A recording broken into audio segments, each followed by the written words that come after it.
আজকের থেকে নিজের জন্য নিজে প্যাকেজ বানাবো, 100 বার দরুদ শরীফ পড়বো। অত বড় দরুদ শরীফ হয়তো পড়তে পারবো না, কিন্তু আল্লাহুম্মা সাল্লি আলা মুহাম্মদ।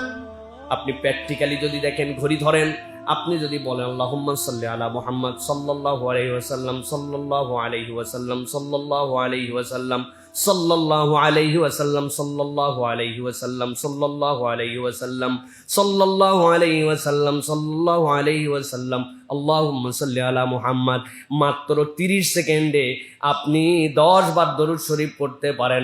আপনার আমল নামাকে যদি ওয়ালায়ালিন আশর, আল্লাহ যেই দশকের শপথ করেছেন ওই দশকে যদি আমল নামাকে আসমানে উঠাই নিতে চান, মর্যাদাগুলোকে যদি বাড়ায় দিতে চান, সবচেয়ে বেশি ইনভেস্ট করতে হবে মুখে। আমি কাজে আছি, কামে আছি, ড্রাইভিংয়ে আছি, আমি দোকানদারিতে আছি, কম্পিউটারে আছি, হিসাবে আছি, অফিসে আছি, আমার সব ব্যস্ততা আছে।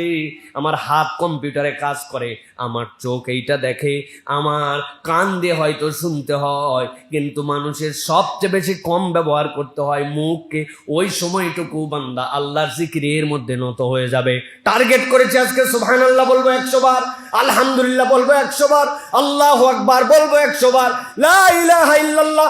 আজকের সারা দিনের টার্গেট আমার 1000 বার। আপনি আল্লাহর কাছে ভাগ ভাগ করে করে এরকম করে 10 দিনে যখন নিজের মুখকে কাজে লাগাবেন, আল্লাহ বলছেন, আল্লাহ দেখবেন আমার বান্দা এই দশকের গুরুত্ব দিয়া আল্লাহর জিকিরে রত হয়েছে। আল্লাহ আপনার অন্তরকেও ঠান্ডা বানায় দিবেন, তকদিরকেও বুলন্দ বানায় দিবেন। আমল নামাকে কি বানাবেন আল্লাহ প্রকাশ করেন নাই, হাসরের দিন যেয়ে দেখা যেতে পারে। সুবহানাল্লাহ। অতএব আমরা বেশি বেশি করে এইটা করব ইনশাল্লাহ, জিকির করব। পারবো তো ইনশাল্লাহ? এটা হুদা ইনশাল্লাহ বললে হবে না, প্ল্যান করতে হবে। নামাজের আগে 5 মিনিট, নামাজের পরে, জোহর থেকে আসর, আসর থেকে মাগরিব। আমার একটা প্ল্যান আছে, আসর থেকে মাগরিব। যখনই মনে পড়ছে টার্গেট হচ্ছে আজকে আসর, পকেট থেকে বাইর করছে, আজকে কি বার? আজকে জুমাবার, ঠিক আছে, আসর থেকে মাগরিব আজকে দরুদ শরীফ চলবে।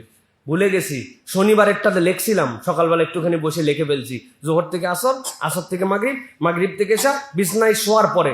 বলতেছে আপনার গোনা লাগবে, কে বলছে? গোনা লাগবে না তো, আপনি অগুনেতে, কিন্তু আপনার টার্গেট থাকবে আজকে সাল্লাল্লাহু আলাইহি সাল্লাম আসরের পরের থেকে দরুদ শরীফ, দরুদ ইব্রাহিম 10 বার। বাকি সব সময় যখনই মনে পড়বে, আগামীকালকে ফজর থেকে জোহর পর্যন্ত সুবহানাল্লাহ, আসর থেকে মাগরিব লা ইলাহা ইল্লাল্লাহ। ঘুরতেছি ফিরতেছি, কাজ করতেছি, ভুলেও গেছি, আবার মনে পড়ছে লা ইলাহা ইল্লাল্লাহ, লা ইলাহা ইল্লাল্লাহ। জোরে জোরেও পড়তে হবে না, ঠোঁট উচ্চারণ করেও পড়তে হবে না, মনে মনেও আপনি পড়তে পারেন। এইভাবে আপনাকে টার্গেট করতে হবে।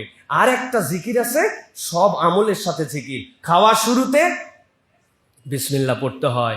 ভুলে গেলে, খাওয়াতে যদি ভুলে যাই, খাওয়ার কথা বলতে প্রথমে ভুলে গেছি, তখন কি বলতে হবে? কি বলতে হবে? দোয়া মা, বিসমিল্লাহি আওয়ালাহু ওয়া আখিরাহু। ভুলে গেছি, এই দোয়া আমি পড়ে ফেলছি। আমি আমার মেয়েকে দেখছি, ওকে দেখছি, বাথরুমের মধ্যে আমি ঢুকে গেছি, আরে গোসল করাই দেবো, ও আবার বাথরুম থেকে বেরোইছে। কিরে মা? ও বের হওয়ার পরে এরপরে আবার বাথরুমে ঢোকার সময় দোয়া পড়ে ঢুকতেছে, আল্লাহুম্মা ইন্নী আউযু বিকা। হ্যাঁ, এইটা পরে বাম পা দিয়ে তারপরে সে ঢুকছে। আমি প্লিজড হয়েছি যে আলহামদুলিল্লাহ, আমি ভুলে গেছি, কিন্তু সে এইগুলাও জিকির। বাথরুমে ঢুকছেন, বের হইছেন, খাওয়ার শুরুতে, খাওয়ার শেষে, কাপড় পরছেন, আপনি বিসমিল্লাহ বলছেন। বাড়ির থেকে বের হইছেন, বিসমিল্লাহ বলে বের হইছেন। মসজিদে ঢুকছেন, জিকির করছেন। হ্যাঁ, আল্লাহুম্মা সাল্লি বিসমিল্লাহ আলহামদুলিল্লাহ ওয়াসসালাতু ওয়াসসালামু আলা রাসূলিল্লাহ আল্লাহুম্মা ইফতাহলি আবওয়াব রাহমাতিক আল্লাহুম্মা ইন্নী আসআলুকা মিন ফাদলিক। এই যে ঢুকছেন, বের হইছেন, এইগুলো আজকার। টার্গেট করতে হবে এই দশকে যেন আমার জিকির মিস না হয়। পারবেন ইনশাআল্লাহ? ভাই আমি আবারও বলতেছি, ইনশাল্লাহ বলা একটা ফাঁকি দেওয়ার নামান্তর এখন আমাদের। ইনশাল্লাহ শুধু মুখে বললে হবে না, ছোট্ট একটা তালিকা লাগবে ভাই, একটুখানি। আমি কিন্তু আসর মাগরিবের নামাজ এদিকে পড়তে পারি, ফট করে যে কোনো মুসল্লিক কিন্তু বলবো, ভাই কাগজটা দেখান তো, কালকে জিকিরের প্ল্যান। তখন কিন্তু ঘাবড়ায় যাবেন আপনি, আগের থেকে বলে রাখলাম। কিন্তু আমার কিন্তু বদ অভ্যাস আছে, ভাই ব্রাদারের মতো সম্পর্ক সকলের সাথে, ধরে ফেলবো। সভাপতি সাহেব আপনার কাগজটা দেন, কেউ বাদ যাবে না ইনশাল্লাহ।